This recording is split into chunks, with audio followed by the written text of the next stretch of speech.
성령을 쫓아 행하라. 사람들이 살아가는 길은 두 가지의 길이 있습니다.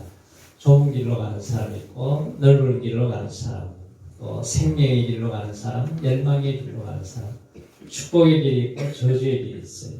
그래서 육체의 생각으로 사느냐, 성령을 따라서 사느냐에 따라서 사람들이 가는 길이 이렇게 갈라집니다.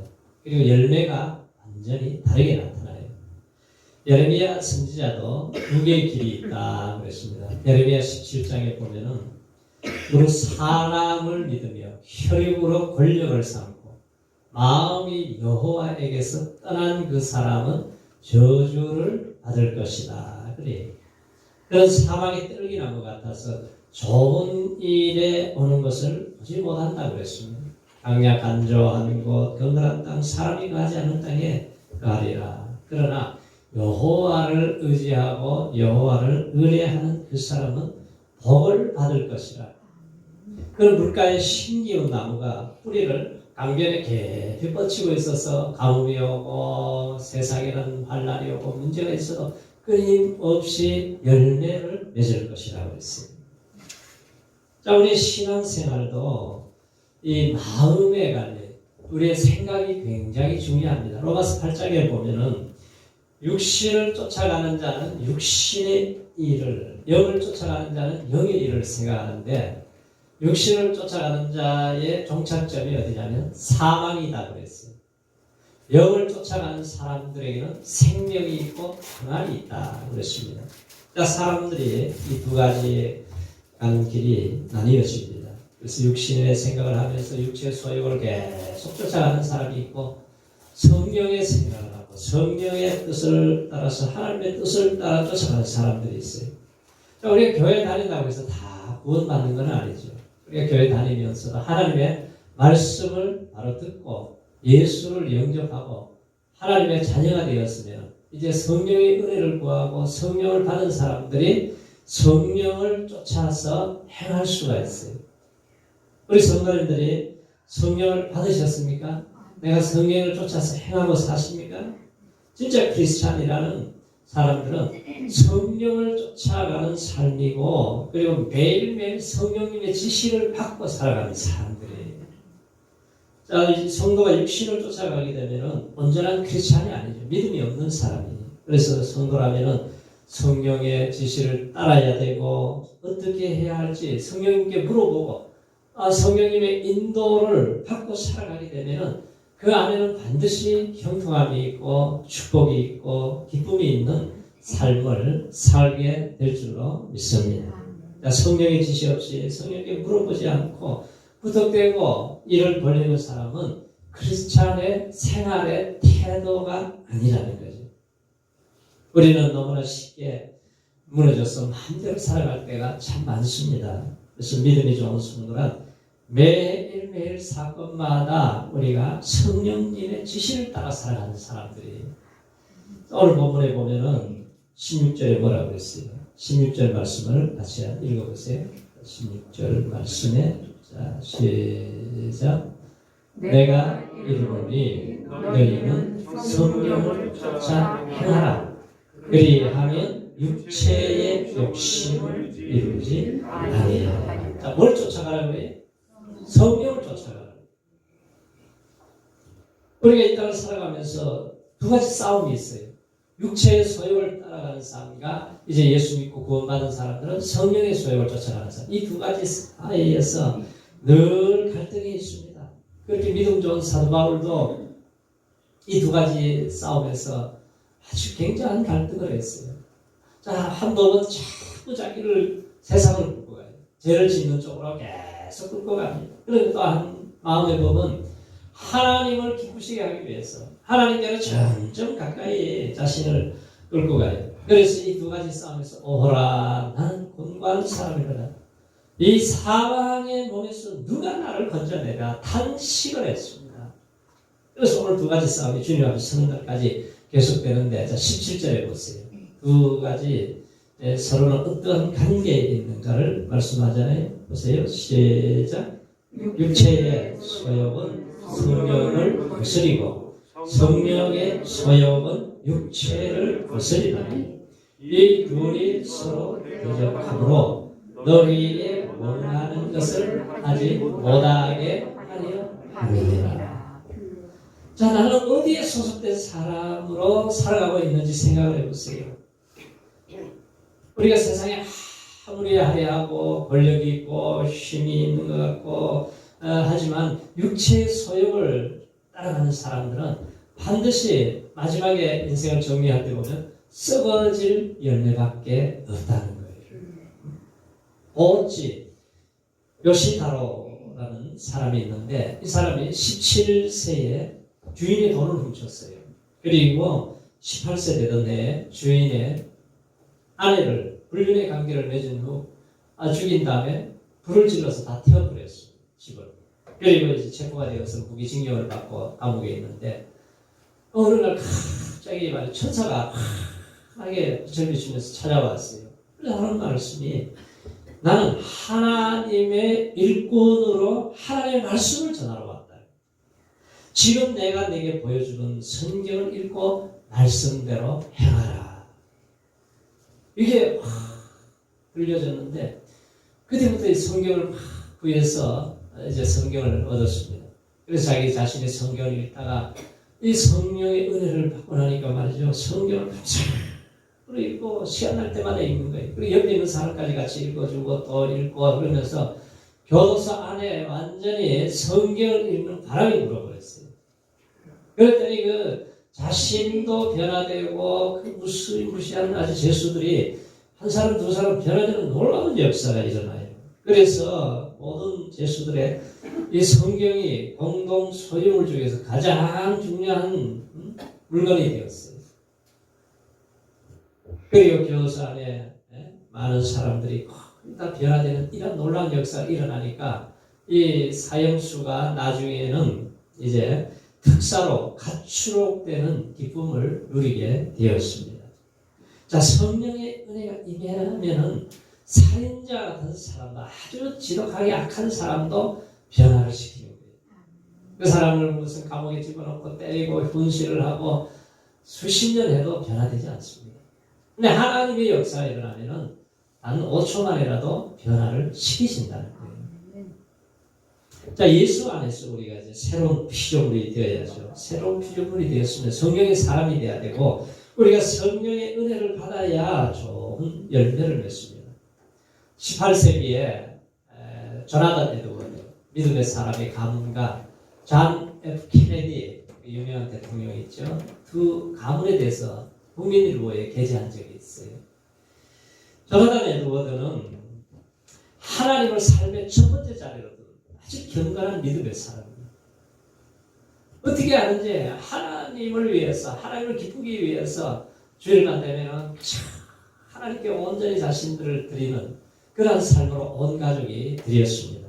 그래서 그 경건한 여자와 결혼해서 1394명의 자녀를 두었는데 295명이 대학을 졸업하고 13명이 대학 총장이 되었어요. 65명이 교수고 3명이 연방 상원의원이 되고 3명은 주지사가 되었습니다. 30명은 판사가 되고 102명은 변호사가 되고 56명 의사가 되고 75명 군대 장교가 되었는데 100명은 유명한 선교사와 목사님들이 되었습니다. 그래서 이 집안에 이제 재무부 장관도 나오고 또 부대통령도 나왔어요. 그런데 하나님을 신실하게 믿었던 이 경건한 집안에 중요한 것은 한순간에 한 세대가 아니라 지금 계속 이어지는 그 가계를 연구해서 보면은 모든 가족들이 한 사람도 잘못된 길로 간 사람이었고 아주 하나님의 나라를 세우는데 아름답게 쓰임받고 좋은 열매를 맺고 있다는 거예요.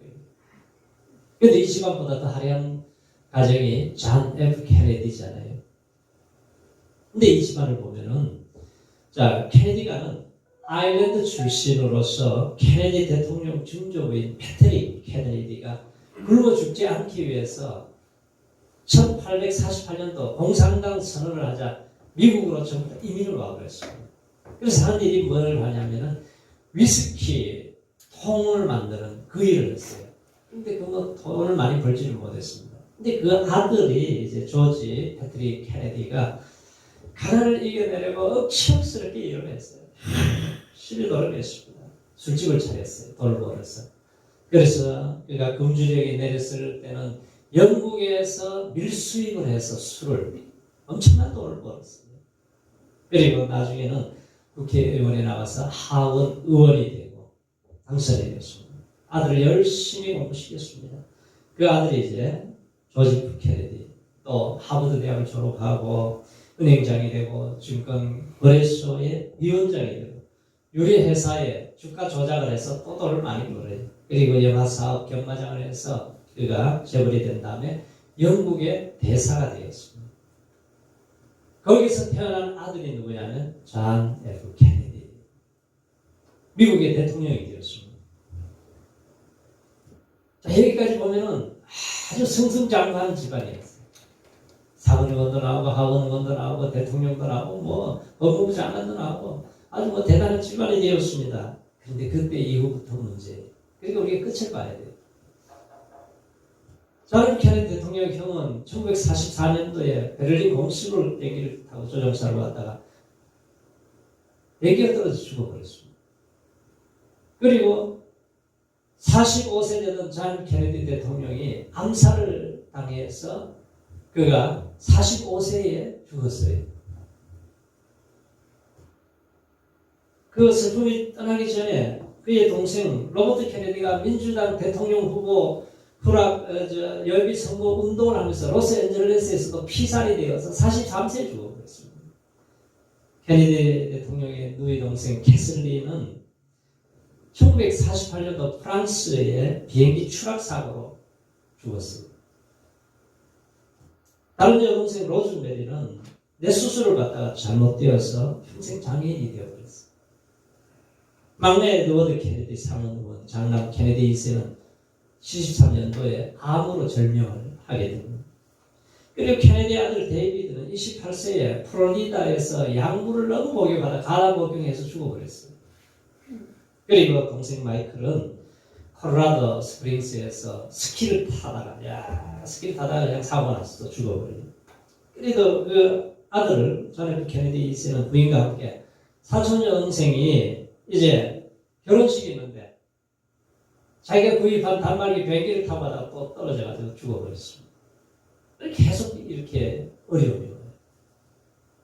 국민일보에 비운의 케네디가 사실상 대가 끊겼다, 그런 보도를 했습니다. 동아일보에서는 요한 바오로 2세가 케네디가의 마지막 비극이 되기를 바란다고 말을 했어요. 중재 할아버지는 위스키통을 만들고 그리고 그 아들은 술집을 차려서 엄청난 돈을 벌어서 술을 너무너무 많이 팔았어요. 가정이 깨어지고 집안에 문제가 생기고 나중에는 그걸 가슴을 치고 아주 후회를 합니다. 나 때문에 내가 돈은 벌었지만 우리 가족이 출생을 갔지만 너무나 많은 가정을 망가뜨렸다고. 케네디 대통령 때는 대법원에서 학교에서 성결을 갖추고 기도를 못하게 다 막아버렸습니다. 그 이후에 청소년 범죄, 성폭력, 이 폭발적인 총기 사고가 폭발적으로 일어나게 된 거예요. 우리가 세상적으로 보면 대단히 화려하고 권세가 있고 힘이 있어 보여도 육체로 심는 자는 썩어질 열매를 거둔다는 거예요. 하나님의 사람은 속고 살면 안 돼요. 세상에 아무리 멋있고 화려하고 권세가 있고 부귀의 영광을 누린다 그래도 그리스도의 영이 없으면 그리스도의 사람이 아닙니다. 세상 안경을 쓰고 보면 우리가 부러워하고 막 시험에 들 정도지만, 그러나 우리가 영적인 눈으로 보면은 이게 아무리 좋은 삶을 살고 하려 해도 영적 시체구나, 불쌍히 여기는 마음을 갖고 보아야 되는 거예요. 세상에 아무리 큰 것이 부귀 영광을 가졌어도 육체 소욕을 따라갈 때에 이 사람들에게 나타나는 열매가 반드시 나타나는 열매가 있어요. 보세요. 19절부터 쭉 보면은 여기에서 쓸만한 열매가 있으면 하나하나 다 찾아보세요. 19절부터 같이 읽겠습니다. 시작. 육체의 일은 현저하니 곧 음행과 더러운 것과 허색과 우상 숭배와 술수와 모든 술을 맺는 것과 분쟁과 시기와 분냄과 당짓는 것과 불리함과 이단과 투기와 술 취함과 방탕함과 또 그와 같은 것들이라. 전에 너희에게 경계한 것 같이 경계하노니 이런 일을 하는 자는 하나님의 나라를 유업으로 받지 못하는 것이요. 뭘 못 받아요? 하나님의 나라의 유업으로 받을 것은 아무것도 없는 거예요. 그러니까 육체 열매 맺고 사는 사람들은 하나님 앞에 서는 날 무서운 심판을 계속 무서운 형벌을 받을 것을 평생 쌓아가고 살아가는 거죠. 성령의 소욕을 쫓아갈 것이냐, 육체의 소욕을 쫓아갈 것이냐, 내가 어디에다 더 많은 시간을 노력을 투자하는가에 따라서 결정이 되는 겁니다. 저 옛날 시골에 아주 예쁜 처녀가 있었어요. 그런데 그 동네는 딱 두 총각밖에 없었습니다. 동쪽에 사는 아주 부잣집의 아들은 못생기고 키도 작고 그냥 볼품이 없어요. 그런데 서쪽에 사는 총각은 아주 키가 크고 아주 지혜롭고 똑똑하고 그런데 너무너무 가난해요. 그래서 그 어머니가 야 누구랑 결혼해야 되겠느냐 걱정이다. 그러니까 어머니 뭘 그런 걸까지 걱정하세요. 걱정하지 마세요. 어떻게 걱정을 안 하냐. 그랬더니 밥은 부잣집에 가서 먹고 잠은 가난한 집에 가서 자면 되잖아요. 그러는 거예요. 성령님은 그렇게 둘 다 잡으라고 지시하지 않습니다. 세상 사람들은 자꾸 두 개를 다 쫓아가요. 성령도 잡고 육신도 잡으리라고 하지 않았어요. 하나님께서는. 그래서 육신의 생각, 성령의 생각은 서로 대적한다고 그러잖아요. 원수가 한 게 자꾸 싸워요. 그래서 집안에도 보세요. 예수 믿는 사람과 예수 믿지 않는 사람은 자꾸 싸웁니다. 자꾸 전쟁이 일어나는 거예요. 제사드리다가 싸우고 계속 싸워요. 그렇기 때문에 우리가 양식을 어디에다가 많이 주느냐에 따라서 달라집니다. 성령의 사람이 되기 위해서는 우리가 지난주에 들었잖아요. 회개하고 우리가 기도하고 하나님의 말씀을 듣고 찬양하다 보면은 성령이 임하면 권능을 받고 성령의 사람이 되면 성령의 인도를 따라가는 거예요. 빌만이라고 하는 복음성 가수가 공연을 했어요. 얼마나 은혜가 되는지 사람들이 앵콜을 몇 번씩 했습니다. 앵콜을 받고 난 다음에 분장실에 들어갔더니 보지도 못하고 듣지도 못하고 말하는 한 여인이 만나기 위해서 기다리고 있는 거예요. 그래서 하는 말이 나를 위해서 좀 노래를 한번 불러주세요. 아니 듣지도 못하는데 노래를 불러달라는 거예요. 그래서 그가 불러준 것이 뭐냐면 흑인 영가. 거기 너 있었는가?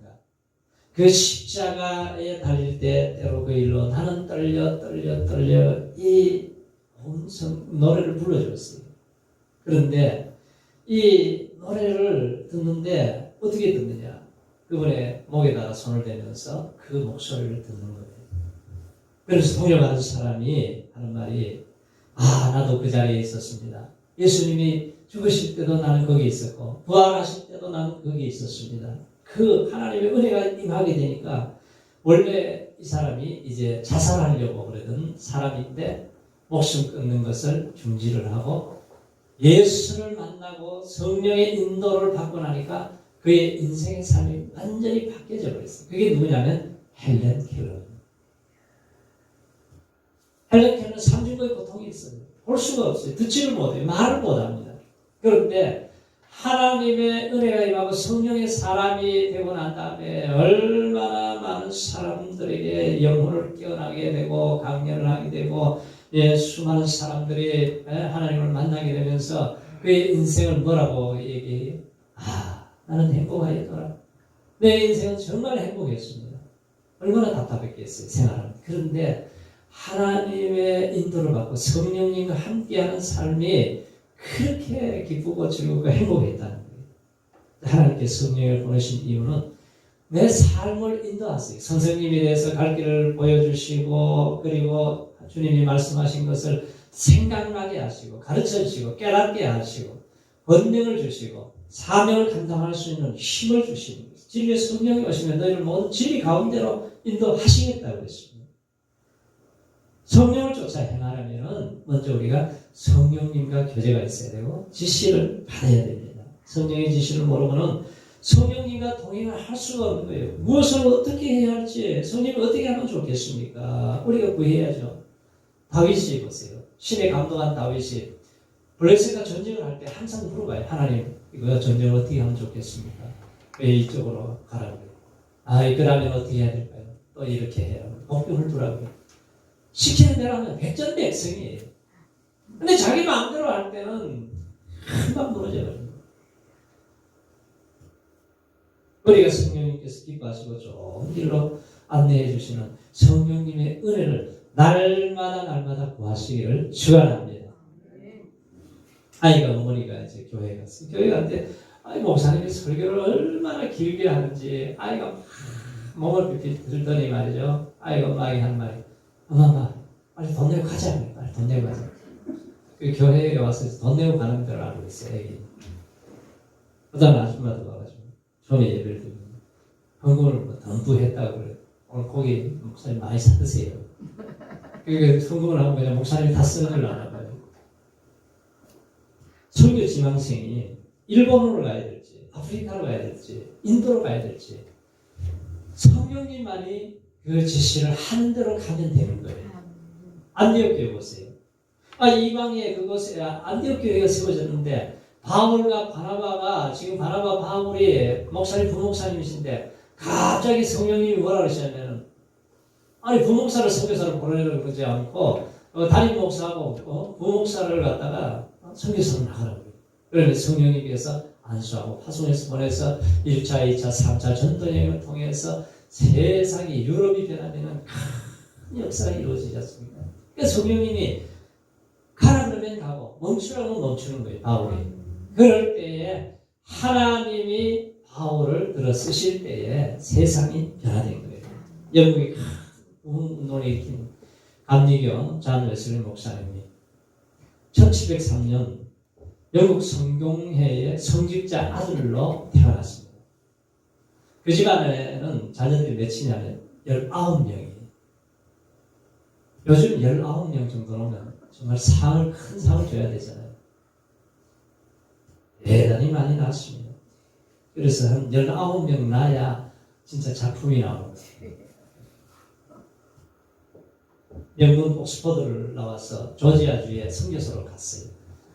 갔는데 성령의 은혜를 받지 않고 하니까 안 되는 거예요. 너무너무 힘이 들어요. 그래서 포기하고 이제 돌아오는데 배를 타고 오는데 배가 풍랑이 일어나서 막 사람들이 멀미를 하고 오바이트를 하고 난리가 났는데 근데 어디에서 찬송 소리가 들리는 거예요. 그래서 가봤더니 모라비안 교도들이 그렇게 사람들 죽어가는데도 편안하게 찬송을 부르는 걸 보고 너무 충격을 받았습니다.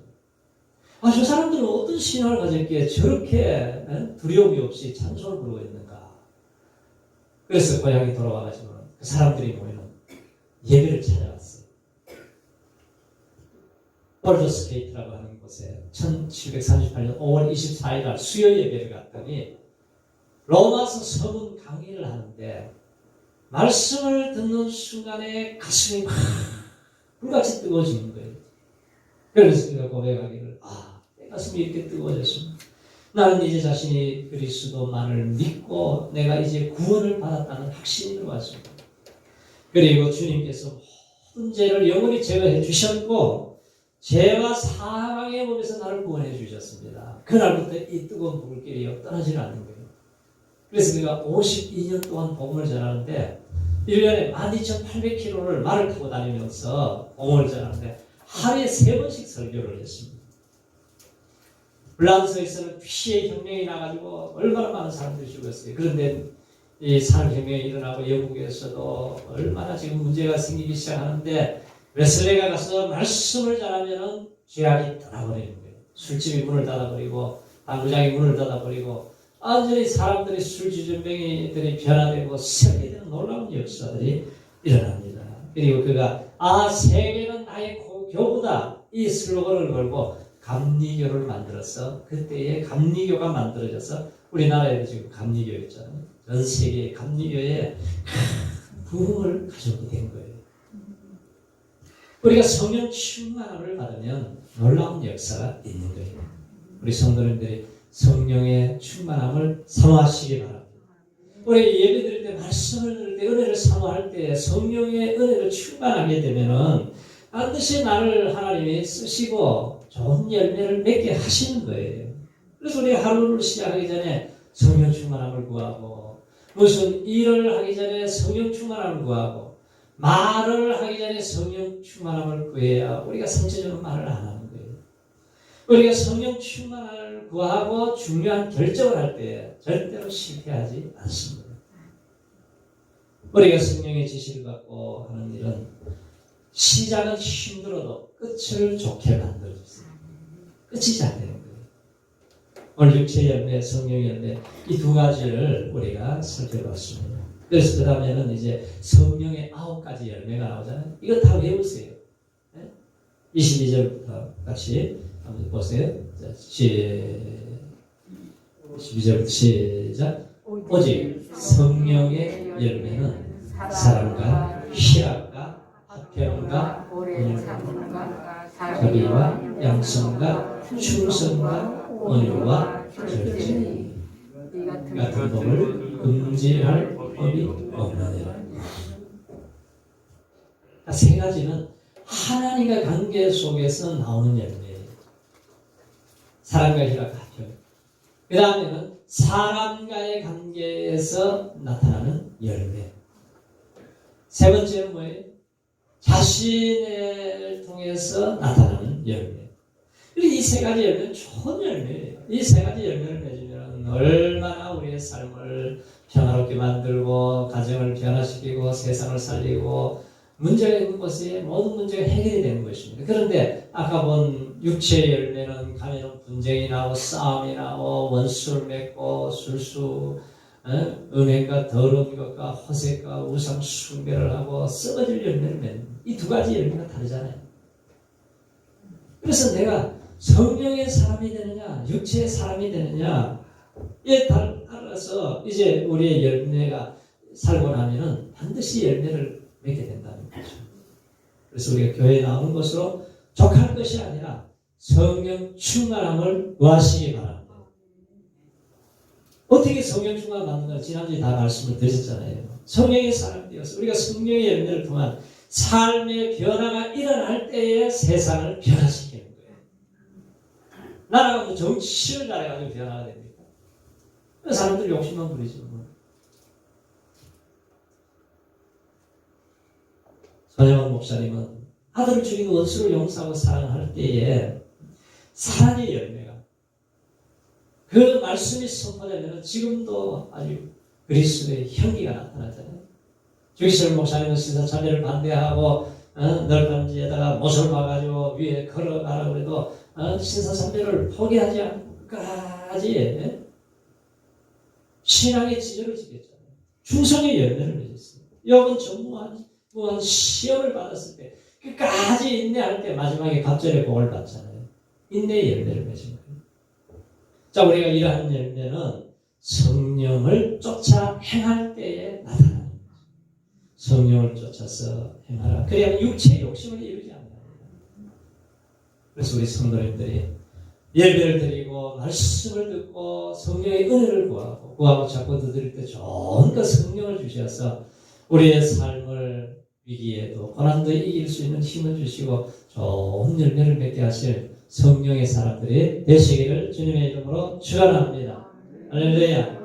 같이 기도하실 때 하나님 내가 이제까지 육체의 삶을 살았으면 성령의 사람이 되게 해주세요. 열매로 그들을 알지니라고 말씀하셨습니다. 우리가 에드워드 가문처럼 주님을 위해서는 힘을 쏟아드려요. 그런데 그 후손들이 한 사람도 빛나지 않습니다. 우리 하나님 내가 은혜를 입게 하여 주시고 성령을 쫓아 살아가는 삶이 되게 해 주옵소서. 기도하겠습니다. 자비로우신 우리 아버지 하나님의 살아가시고 우리의 삶을 주장하시고 인도하여 주옵소서. 오늘 우리가 세상 속에 살면서 하나님이여 내가 무엇을 심은 대로 거둔다고 하셨습니다. 하나님의 말씀을 마음 안에 새겨주시고 주의 성령의 지배함을 성령의 인도를 따라 살아가는 우리의 삶이 되게 하여 주셔서 우리 하나님의 기쁨을 누리는 저희들이 되게 하여 주옵소서.